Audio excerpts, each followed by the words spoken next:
오늘은 유다 지파를 의존한 시므온 지파, 유다 지파를 의존한 시므온 지파, 이런 제목으로 말씀을 상고합니다. 이제 여기 역대상 1장부터 9장까지가 족보라고 그랬고, 그 족보의 중심부에는 바로 메시아의 그 계보를 소개하는 족보가 중심이 되어 있다고 그랬어요. 그래서 당연히 이제 아담부터 시작된 족보가 유다까지로 내려와서 유다에서 다윗까지, 또 다윗에서 그 후손 포로 시대인 그 스룹바벨까지 이렇게 내려와서 이제 예수님의 그 족보에 바로 스룹바벨의 자손으로 이렇게 오셨다는 것을 말씀을 드렸습니다. 그리고 이제 그 족보가 유다 지파로 흐르기 때문에 유다 지파부터 제일 먼저 나머지 지파들을 소개했다고 말씀했고, 그 다음에 이제 나머지 이제 11지파를 소개해야 되는데, 제가 이 9장까지 쭉 보니까 두 지파가 빠져 있어요. 스불론 그 지파가 하나 빠져 있고, 또 단 지파가 빠져 있어요. 그래서 그 이유를 분명하게 알 수는 없지만 분명히 뜻이 있어서 빠졌을 겁니다. 그런데 또 의외로 여기 베냐민 지파 같은 경우, 므낫세 지파 같은 경우에는 또 이렇게 두 번씩 들어있는 것이 있어서, 또 학자들 간에는 이런 지파들이 혹시 스불론 지파와 단 지파가 아니었을까? 왜냐하면 이렇게 하도 오래된 그런 그 지명과 이름들을 쓰다 보니까 이름이 다 비슷하잖아요. 이 집안도 이런 이름, 저 집안도 저런 이름 하다 보니까 조금 그런 것이 섞여 있는 감도 없지 않아요. 그러나 아무튼 이 방향은 선민 이스라엘 12지파를 다 소개하는데 이제 이 방향이 잡혀 있어요. 그 중에 유다 다음으로 들어간 곳이 이 시므온 지파인데, 시므온 지파가 왜 바로 유다 다음에 들어갔을까? 그는 다른 뜻이 없어요. 뭐 대단한 지파여서가 아니라 오히려 가장 약한 지파이기 때문에 유다 지파 다음에 쓸 수가 없었어요. 쓸 수밖에 없었어요. 왜냐? 그들은 제대로 땅을 차지하지 못했어요. 유다 지파가 워낙 강해가지고 큰 땅을 차지하고, 나중에 시므온 지파가 변변치 못한 걸 알고 그 유다 지파 남부 쪽을 줬어요. 그래서 더부살이한 지파가 유일하게 이 시므온 지파입니다. 그런데 그럴 만한 이유가 있어요. 그것은 바로 창세기 49장에 야곱이 예언기도를 합니다. 하나님이 주신 영감으로 예언기도를 했는데, 자식들 12를 쭉 예언기도 할 때 이 둘째 아들 시므온과 셋째 아들 이 레위에 대해서는 아주 저주를 퍼부어요. 너희들이 칼이 폭력의 칼이었다. 그건 바로 세겜족을 무참하게 죽인 거, 이거를 하나님이 묻고 계신 거예요. 그래서 너희들을 흩겠다 그랬대요. 흩어버린대요. 선민으로는 남아있지만 선민 속에서 너희들은 흩어버림으로써 아주 미약하게 만들겠다. 그런데 레위 지파는 똑같이 흩어지면서도 오히려 영향력 있게 흩어졌어요.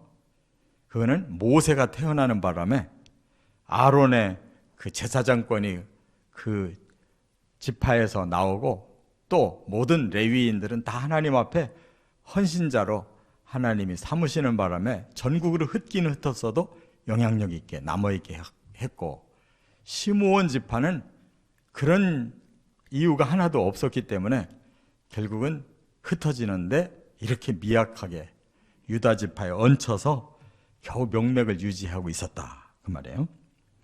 그렇기 때문에 우리가 깨달을 수가 있는 것은, 하나님이 죄에 대해서 이렇게 책임을 물으시고 저주를 한다 할지라도 그 다음 사람들이 정신 차리고 똑바르게 살으면 저주가 복으로 바뀐다는 거예요. 그 레위 같은 경우에 그래요. 근데 시므온에는 그런 인물이 없는 거예요. 대대로 형편없어요.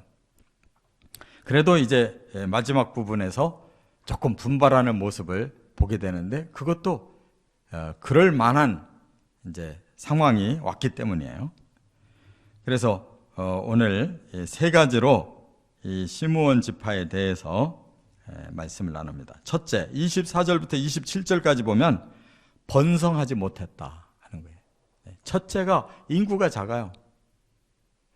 이 출애굽을 했을 때 처음에 하나님이 인원을 다 세라고 그랬어요. 광야에 나가가지고 1차 인구조사를 합니다.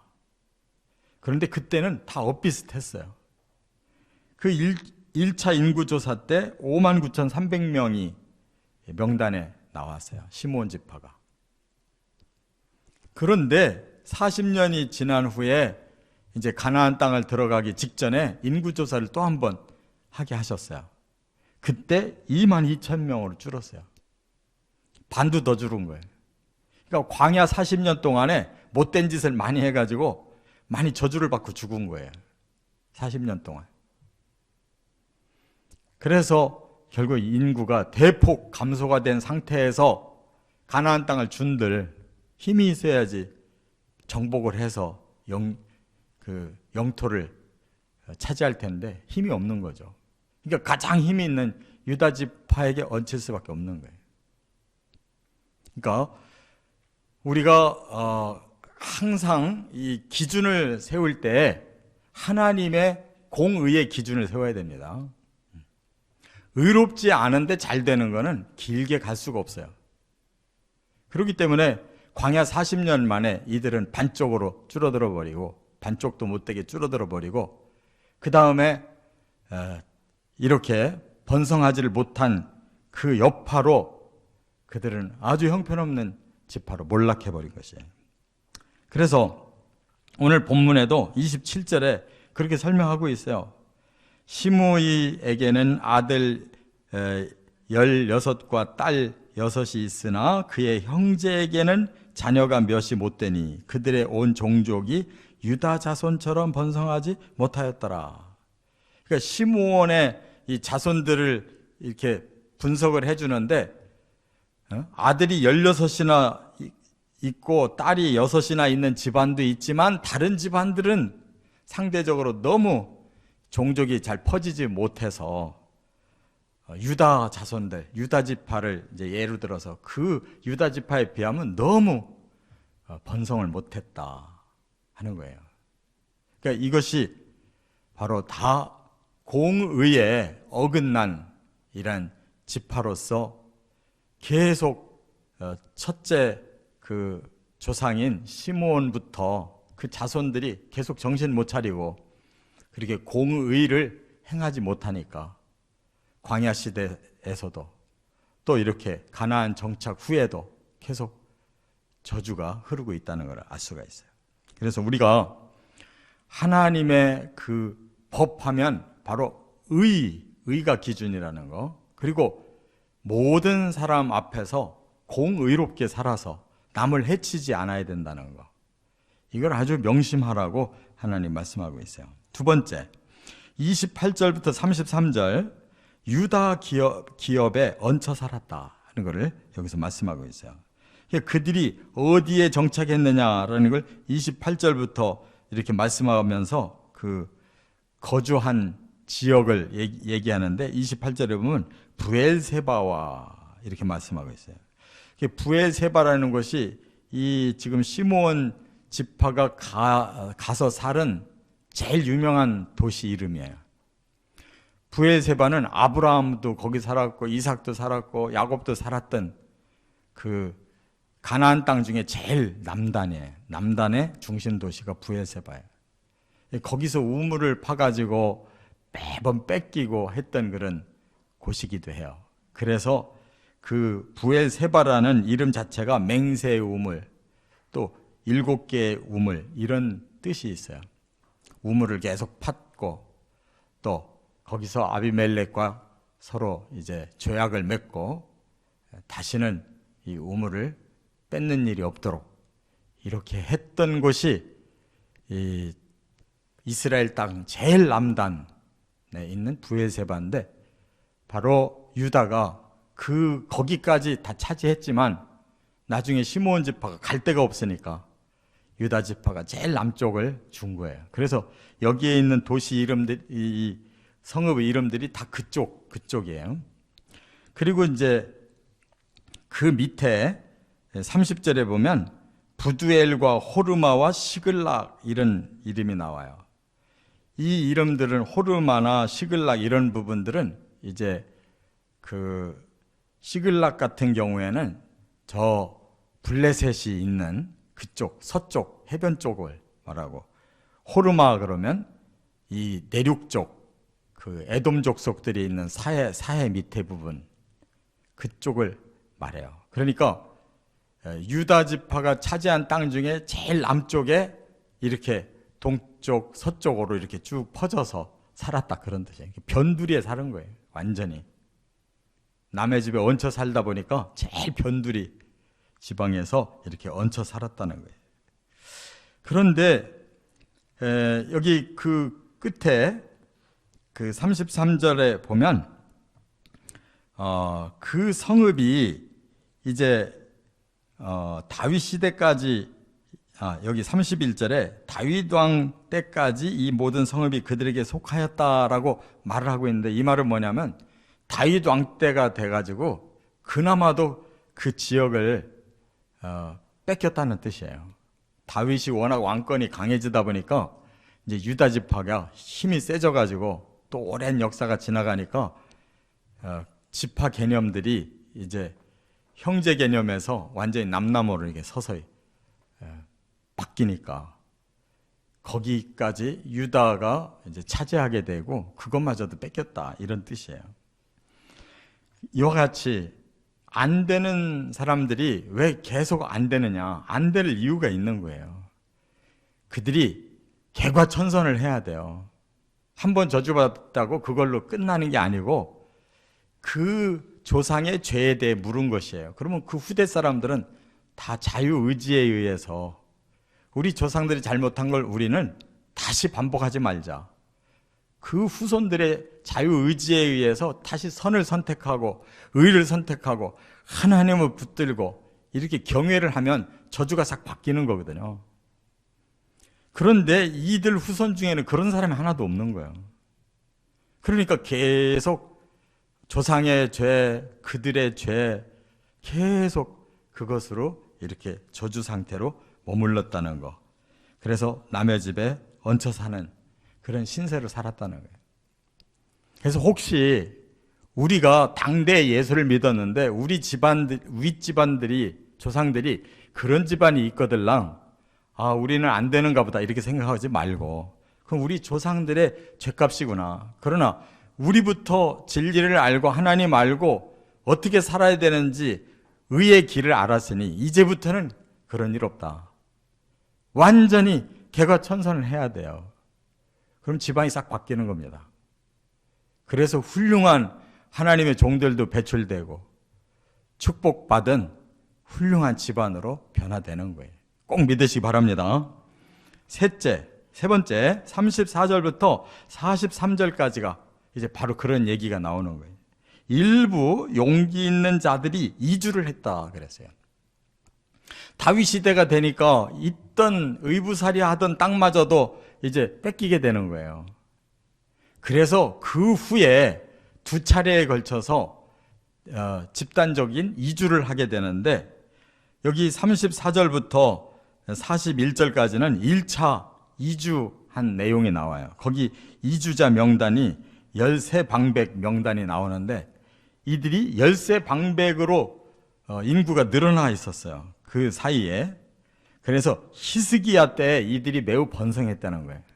거기 말씀에도 나오는데, 그래서 이들이 우리가 여기에서 이렇게 어렵게 사느니 좀 더 우리가 힘있게 살 수 있는 곳이 없을까라고 찾아보니까 골짜기 동쪽 그돌 지역이라는 곳을 발견한 거예요. 거기가 어디냐 하면 바로 그 함의 자손들이 거기 살고 있더라는 거예요. 그러니까 정복을, 유다 지파가 정복을 했는데 미처 다 못한 지역이 있는 거예요. 한쪽 구석에. 그래서 거기에는 함 자손, 가나안 원주민들이 살고 있다는 걸 알고 이들이 용기를 낸 거예요. 우리 죽기 살기로 가서 거기 빼앗고 거기가 굉장히 목축 지역으로 참 좋다. 그래서 뒤늦게 후손들이 용기를 내가지고 그돌 지역을 정복해요. 그래서 그 땅을 자기들의 땅으로 만들었어요. 거기에 힘을 입어가지고 또 한 번, 여기 42절, 43절에 보면 두 번째 이주의 그 사건이 나오는데 500여 명이 세일산으로 갔다는 거예요. 어떤 정보를 얻었느냐? 세일산 쪽에 일부 부족들이 살고 있는데 그들이 아말렉의 후손이라는 거예요. 아말렉의 후손. 그러니까 아말렉 그러면 그 에서의 자손이거든요. 그런데 이들이 이스라엘이 출애굽했을 때 제일 먼저 뒤에서 공격했던 자들이에요. 그래서 하나님이 아말렉 쪽을 완전히 진멸하라고 명령을 했어요. 그래서 사울 때에도 진멸을 명령했지만 사울이 좋은 거 뒤에 감췄다가 혼났잖아요. 그런데 아말렉 쪽은 다윗 때에도 진멸을 당해. 그런데도 이들이 잔존 세력이 세일산 쪽에 자리를 잡고 살고 있는데 이 시므온 지파가 유다에게 계속 밀리면서 오갈 데가 없으니까 찾다가 바로 이 아말렉 쪽이 살고 있는 지역을 발견하고 500명이 가서 그들을 쳐서 무찌르고 그 땅을 자기들 땅으로 차지했다는 거예요. 결국 시므온 지파는 어느 쪽으로 가게 됐느냐? 에돔 쪽으로 가게 된 거예요. 에돔 지역에 이 가나안족들 살고 있고 아말렉 족들이 살고 있는 걸 이제 와서야 뺏어서 자기들 땅이 됐어요. 처음부터 여호수아 때부터 그렇게 했더라면 얼마나 좋아요. 이들은 그런 일에는 용기가 없고 죄 짓는 일에는 빠르고 하는 바람에 지리멸렬했다가 그래도 이렇게 히스기야 시대에 와서는 이렇게 그들이 아주 용기를 내고 단합을 해서 이렇게 자기들의 그 기업을 만들어냈다는 거예요. 이렇게 될 수 있잖아요. 저주가 영원히 내려가는 게 아니에요. 자손 3, 4대까지만 내려간다고 그랬어요. 그런데 이들이 계속 수없이 내려갔던 이유는 똑같은 생각에 빠져서 그렇게 내려왔다 그 말이에요. 그걸 모세처럼 확 바꾸는 사람이 없었던 거예요. 이 말씀을 꼭 기억하세요. 저주는 분명히 있는데 무조건 내려가는 게 아니라는 거. 우리 개개인에게 다 하나님 자유의지를 주셨기 때문에 얼마든지 우리 윗대의 저주를 끊을 수가 있다는 거 꼭 깨달으시고 승리하시기를 주의 이름으로 축원합니다.